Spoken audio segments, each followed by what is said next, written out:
Hey guys, Wolfie here. This is a new RWBY video, and this is pertaining to the newest Volume 8 trailer.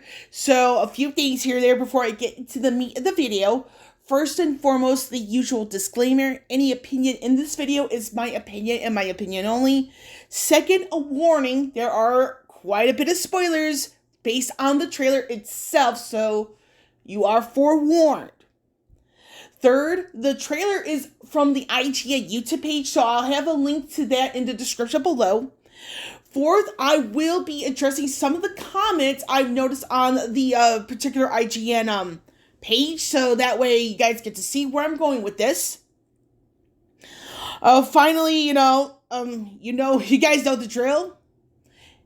It is what it is, so we're just gonna jump straight into it. So, with the newest trailer on the IGN YouTube page, well, it is a little bit longer than the first one from Rooster Teeth itself, so there are some additional things there. I'm like, okay, let's see what's going on here.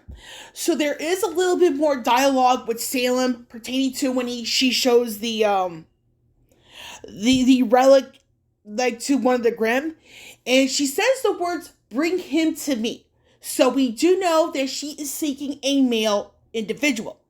Now, the most likely candidate in this equation is actually Oscar.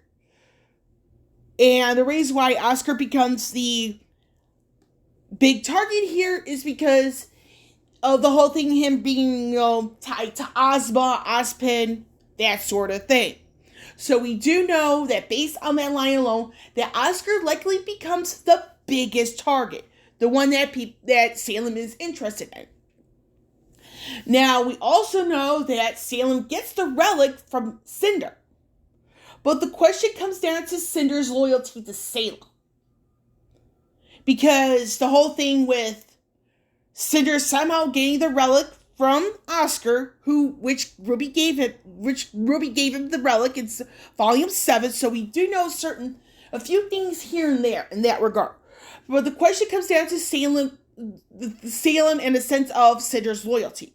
Because in the trailer, and by that, the newer trailer, Cinder's was facing downward. We don't know if Cinder's loyalty to Salem will remain, or if Cinder's going to turn her back on Salem.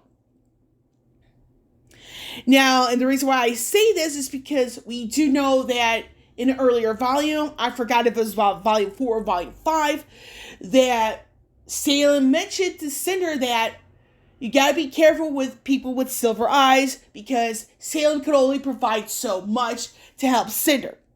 Meaning that Cinder might want to watch her back. Because Salem might be running out of her own resources, and things could go bad for Salem and or Cinder in that regard. Meaning that if Cinder tries to turn her back on Salem, Cinder could very well die. Alternatively, though, Salem, could be very well killed, but we don't know for sure. Because we do know that Salem is immortal. So, with that, some of the other images in the trailer do focus on Nora. I'm going to put her, zoom in on Nora. So we do see more images of Nora in the trailer. I feel she's going to be a death. And this is going to be really hurting the good guys in this regard. Because if you have enough images on Nora, we're probably going to be seeing her dying. And the thing is with Nora, she is based on the Norse god of thunder, which is Thor. And in addition here, the way Thor died was through a poisonous, bite of sorts. And although there was victory achieved for the gods, it came at a huge price. Nora becomes the huge price here. So I will be surprised if Nora does not die by Tyrion. Because we do know that Tyrion is still out and about. Now, I'm going to put this little focus on Weiss here a little bit, but not for the reasons that you think. Now, regarding the whole thing in the new trailer with Jacques and Watts, we do see that Watts was given a nasty punch. He is held in prison alongside Jacques, so we honestly don't know what's going on there. However, if Watts somehow finds out a way to record what's been going on in prison, this will expose Ironwood in a really bad way. And because the whole thing with Jacques, being Weiss's father, somehow gets this out and about, this could very well taint Ironwood in a very bad way. Now, another focus I want to go into is Penny. Now, the thing is with Penny is that she may be like, what on earth is going on here, folks? And you notice like Weiss, Nora, and even Blake here, they're all readying their weapons. Even though Penny is a little bit unsure in this particular still, you do notice that towards the end, she opens up her eyes and figures out how the maiden powers work. Now, with Ruby, we don't hear much about her, if at all. Although she gives, like, this really amazing, speech, monologue, whatever you want to call it, about knowing what Salem is planning on doing. So I think she's going to see a little bit more of Summer coming out in Ruby in this volume.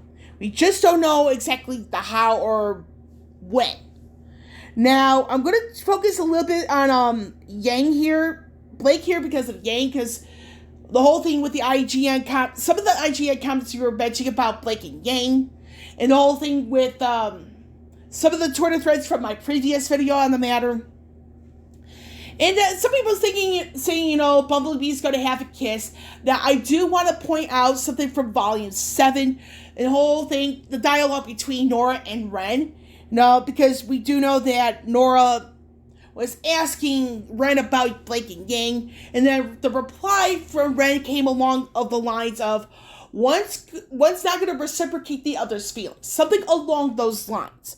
So, unfortunately, I feel that Bumblebee will be a one-sided thing, because one's going to have romantic feelings for the other, but the other person will not reciprocate. We just don't know who that is and why, or what. But based on that line alone, I do feel it is going to be a one-sided thing. Now, we do know that with Yang, based on the newer trailer, she's by herself in parts of it. Because she has her eyes widen, and then Yang goes off running. We just don't know the direction here, but we do know that Yang is completely by herself. So, we do know that based on that, Yang is separated from everybody, and I think it's at some point later on in Volume 8, we're probably going to see her fighting Ren, Jean, and then later on Oscar. As they try to get, as those four get into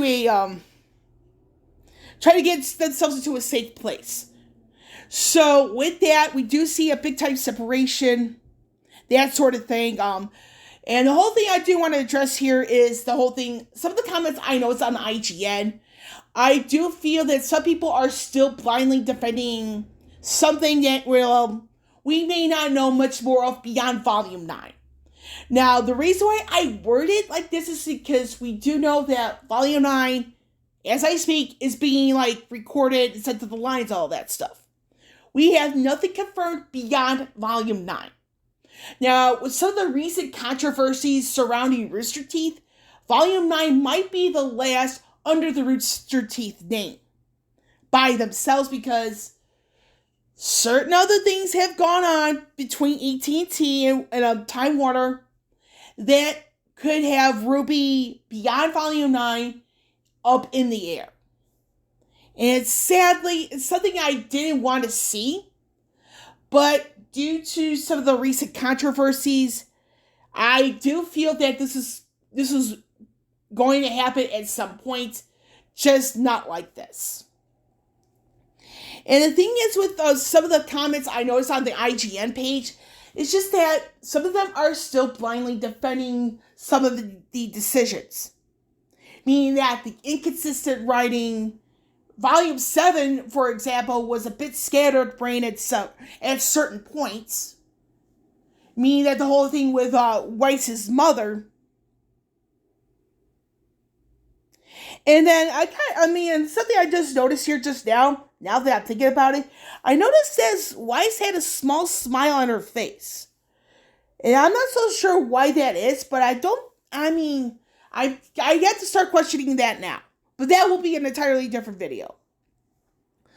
But honestly, the whole thing with some of the controversies surrounding Rooster Teeth as of late, I do not see RWBY surviving beyond Volume 9. I mean, it's sad for me to say this. It's something I don't want to say at all.